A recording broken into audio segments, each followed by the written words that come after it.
I thank the organizing committee and Dr. Muralidhar for inviting me here. Due to the time constraint, I would like to restrict myself to the role of 3D echocardiography in evaluation of left ventricular systolic function. So as we all know, why is it so important to evaluate the left ventricle? Because a patient with a impaired left ventricular function usually has a very bad prognosis. They have very high early as well as late mortality with or without intervention. In fact, the commonest cause for a right ventricular dysfunction is a left ventricular dysfunction. So both ways it is very important to evaluate the function systematically. Again, there are different methods with which we can do it. People are using eyeballing method quite frequently. Then comes the role of 2D echocardiography with modified Simpson rule. Then speckle tracking methods, tissue Doppler, 3D echocardiography with volumetric analysis, and nowadays using Tomteg Arena for the offline analysis of left ventricular volumetry, as well as calculation of strain patterns. As we all know that the 2D echocardiography has some of the pitfalls. It is not reproducible. Then it has geometric assumptions and the disadvantages of having foreshortening and dropouts. All these disadvantages to a larger extent have been overcome by using 3D echocardiography. In the evaluation of left ventricle, naturally cardiac MRI is the gold standard against which all the other modalities are evaluated and compared with. This was the early work which was done in year 2008, and it was shown that using 3D echocardiography for the calculation of left ventricular volumes underestimated the volume slightly in comparison to the cardiac MRI, because MRI has better resolution, and at that time the software included trabeculi. It was not possible to distinguish this trabeculi from the endocardial border, and that resulted in underestimation of the volumes. Subsequently, this was a meta-analysis in year 2012. They have shown that the 3D calculated volumes were much better in comparison to the 2D calculated volumes, but again there was an underestimation of volumes in comparison to the cardiac MRI. So what do the guidelines say? These are the European guidelines published in 2012, and they recommend in the perioperative setting 3D echocardiography for calculation of left ventricular ejection fraction, for calculation of stroke volume, as well as calculation of synchronicity index and left ventricular mass. Before going into the details, I would like to just elaborate few terminologies which are frequently used in 3D echocardiography. Volume size refers to the dimensions of volumetric data. Spatial resolution is the ability to distinguish 2 points which are spaced close to each other. Temporal resolution, also called as frame rate or volume rate, is the ability to see whether an object has moved over a period of time. It adds to the assessment of dynamicity of the heart. So higher temporal resolution, better will be the ability to distinguish structures which are moving towards and apart from each other. These three parameters actually work in a dependent manner. So any attempt to optimize one will usually lead to the compromise of other two factors. So the ideal situation will be we have a good volume size. When we are estimating left ventricle, it is the biggest chamber. We have a reasonably good spatial resolution, and we have a good frame rate to analyze dynamicity of the ventricle. Rendering is a process of acquiring 3D data sets. It's of 4 types: wireframe, surface rendering, volume rendering, and multiple slices. Amongst these, volume rendering is the commonest of all, and it's again divided into real-time 3D and zoom modes, and full volume with color modes. Real-time 3D and zoom modes are actually the real-time modes, and the other two are gated acquisition, which are usually done along with electrocardiogram over a period of 4 to 7 beats. It is very important to note that 3D live and zoom modes have a better spatial resolution, but we need to have a good a bigger volume size to estimate the left ventricle. Temporal resolution or the frame rate varies inversely to the product of pulse repetition period and number of scan lines per volume. This is equal to time to scan one frame. So it is very important to know what are the factors with which we can improve and increase the frame rate. It depends. It can be increased with parallel processing, by limiting scan lines, by restricting our volume size, by reducing depth and the sector width, as well as by doing a gated acquisition and adding sub-volumes together. So this is how we do a full acquisition mode. On the left side, as we can see, this is the sector which is which is covering the entire left ventricle, and we have in total 6 sub-volumes with which the whole of the left ventricle is stitched together, and we can have high density, a better spatial resolution. We can cover the whole of the left ventricle and with a good amount of frame rate. So the ideal situation can be achieved by using a full volume data set. This is how it looks. It's a pyramidal data set. It has volume depth, it has azimuth width and lateral width. These 3 parameters are very important to optimize the resolution as well as to increase the frame rate. So going to the practical aspect, this is a full acquisition mode, as we can see here. On the left side, the full acquisition is done on a single heartbeat basis. We can see that the frame rate is less. It is 16 hertz. And on the left side, the acquisition is done over over 6 bits. That means there will be 6 sub-volumes will be stitched together, and that will definitely increase the frame rate, as we can see here. On right side, it is just 18 hertz, but on left side, as we have increased the number of bits, the frame rate has increased to 78 hertz. The basic prerequisites for having a good 3D data set is a good image quality of 2D picture, to have a good ECG gating, and to have a regular RR interval. While the sub-volumes are stitched together, this is definitely amenable to stitch artifacts. That's why it is very important, before we take a full volume acquisition, we need to give apnea. The ventilator has to be stopped. We need to request the surgeon that he should stop using his cautery for a few seconds, and then we can avoid this artifact.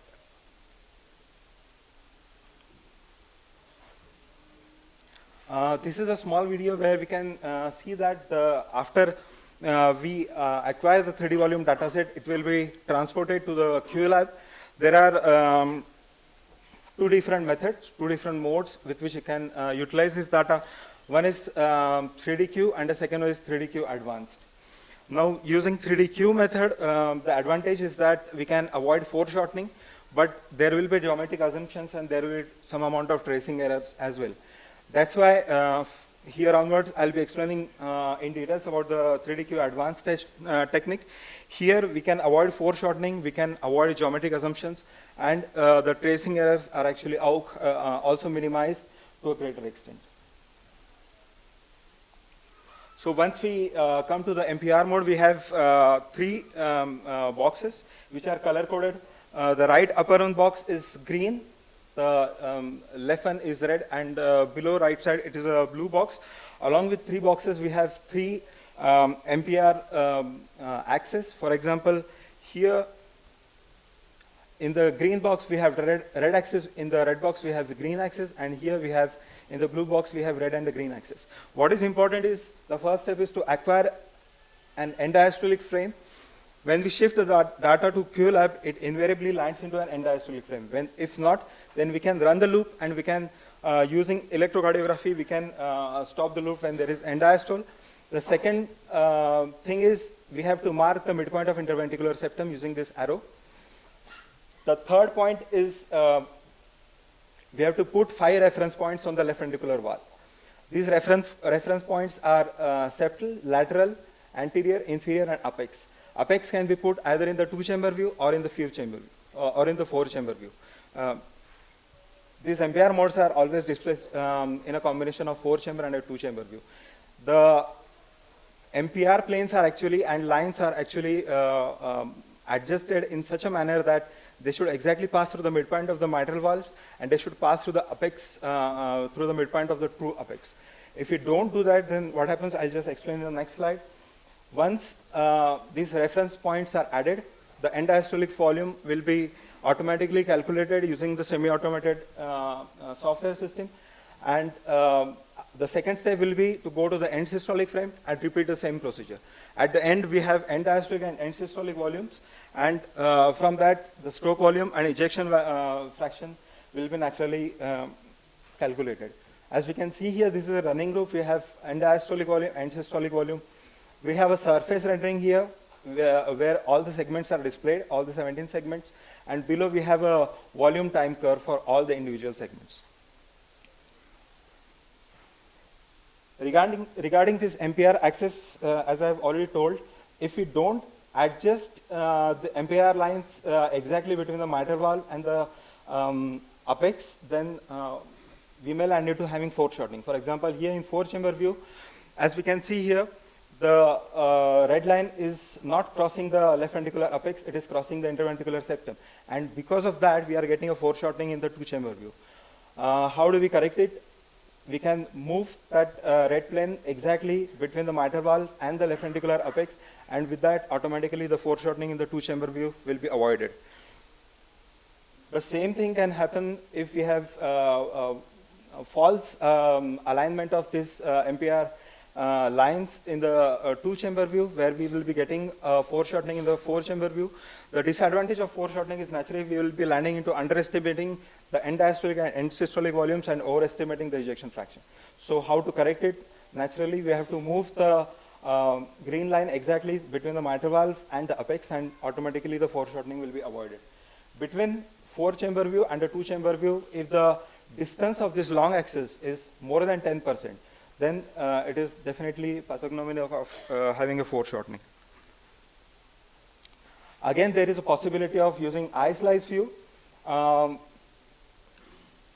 This eye slice view, the whole of the left ventricle actually will be divided into a couple of segments.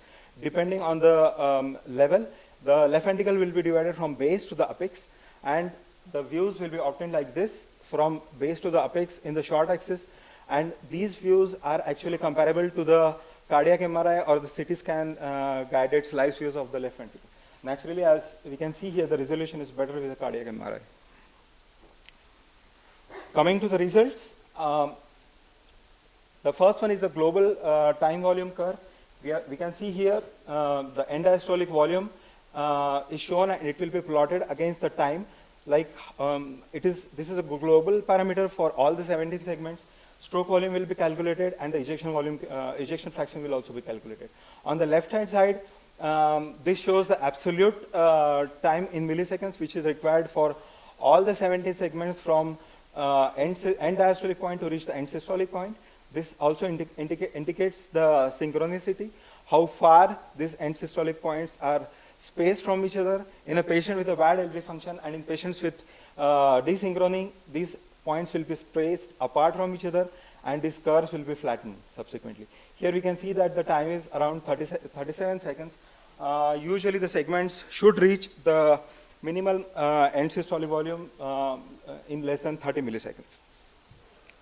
The third one, where the systolic desynchronicity index is calculated, it is expressed as a percentage standard deviation of all the 17 segments, and it is adjusted with a RR interval. As we can see here, the percentage time is around 3.1, which is normal time. And on the left side, we have a parametric bullseye image. The upper side is a timing zone, and the lower side is the excursion zone. We can see here that all the 17 segments are displaced, but they are color coded. Green color indicates the normal timings for the segments to reach the minimum systolic volume. Blue color indicates that the segments are contracting prematurely. For example, in patients with rhythm disturbances or patients with left bundle branch block, and the red or the yellow segments usually indicate that the segments are hypokinetic. The below one, this is an excursion module. The blue color indicates that the excursion is positive. That means during systole, all the segments are moving inward. Akinetic segments will be shown in black color, and the dyskinetic segments will usually be shown in red color. Again, all the segments can be analyzed separately. depending on their volume and time, and the segments will be correspondingly also marked on this parametric curve. So we can have a good regional segment analysis. This was a meta-analysis which was published in 2012, and they have mentioned that they have measured the systolic desynchronicity index as percentile in healthy individuals, in patients with heart failure, and in patients who with heart failure who required implantation of CRT device, and the values were 2.7%, 9.8% in patients with heart failure, and 10.7% in patients with who needed CRT implantation. The cutoff limit they have expressed as 9.8% for the patients who needed ultimately a CRT device. And they have shown that 3D echocardiography is a reliable method and may help actually in feasibility of patients for classifying them as a therapeutic option to have a CRT device. We have seen the normal morphology till now. This is an example where the left ventricular function is enormously reduced. We can see there are the septum is here in inferior septal area. It is dyskinetic. Rest of the segments are either akinetic or hypokinetic. And when we do the analysis using a 3DQ Advanced, we can see that all the segments actually their time volume curves, they are flattened. That means the time required for these segments to reach their minimum systolic volume is prolonged. That speaks for asynchronicity or dysynchrony. And these segments are also spaced quite apart from each other. The ejection fraction in this patient was hardly 7.8%. The systolic desynchrony index was calculated as percentile, and it is almost 17%, which is very much prolonged. That speaks actually for his desynchronicity. On the left hand side, we have the parametric bullseye image. On the upper side, we have all this color-coded information which shows that the segments are either akinetic or dyskinetic, and the lower segments, we can see that there is a good amount of dyskinesia, and in between there is a good amount of akinesia. So there is hardly any segment which is moving well. Coming to the last part, the 4D TomTec Arena. This is an offline software which works on the basis of myocardial deformation techniques. And again, we need to have a good quality 2D picture. We have to do a X-plane so that we can delineate the apex properly. We need to avoid foreshortening, and it is made over 4 bits so that we can have a good amount of frame rate. Then we have to click on this 4D left ventricular analysis, and automatically we land into this window where we have the left ventricle in the short axis. This is a 3-chamber view, here is a 4-chamber view, and here is a 2-chamber view.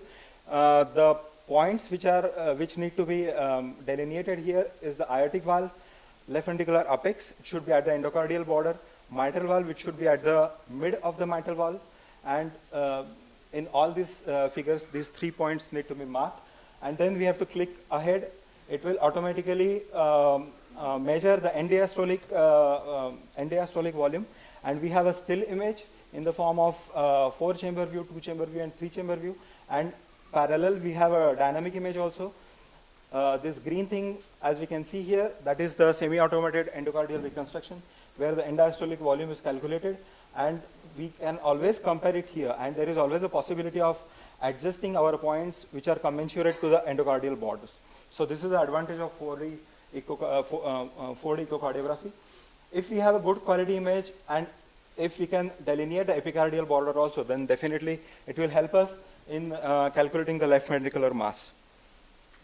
The next point will be to calculate the left ventricular end systolic volume. Again, we have a still image and we have a dynamic image.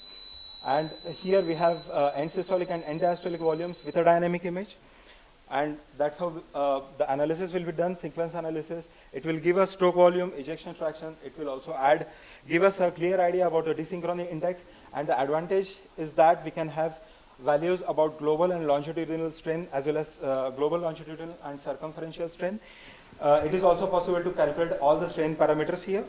So this is a patient with a normal left ventricular function. As I've said, the epicardial line can be demarcated and we can calculate the mass. In bulky ventricles, this was an example where the ejection fraction was 30%, and we can see that the strain parameters are reduced, the stroke volume is also reduced, and this is a time to peak the maximum systole. And if the difference of this time between the lateral and the septal segments is more than 60 milliseconds, it speaks for asynchrony. This was a good article where they have mentioned that global longitudinal strain plays a very good important role in comparison to 2D as well as 3D echocardiography, has a mortality benefit also. They have calculated and mentioned the left ventricular volumes in males and females using 3D echocardiography that was indexed to the body surface area. They again gave the values for the strain and all the strain parameters. And with that, I will come to my conclusion. So 3D echocardiography enables global and regional left ventricular quantification, including desynchrony index, and the calculation of strain parameters with which the effectiveness of therapy in subsequent period can be monitored to a good extent. Thank you very much.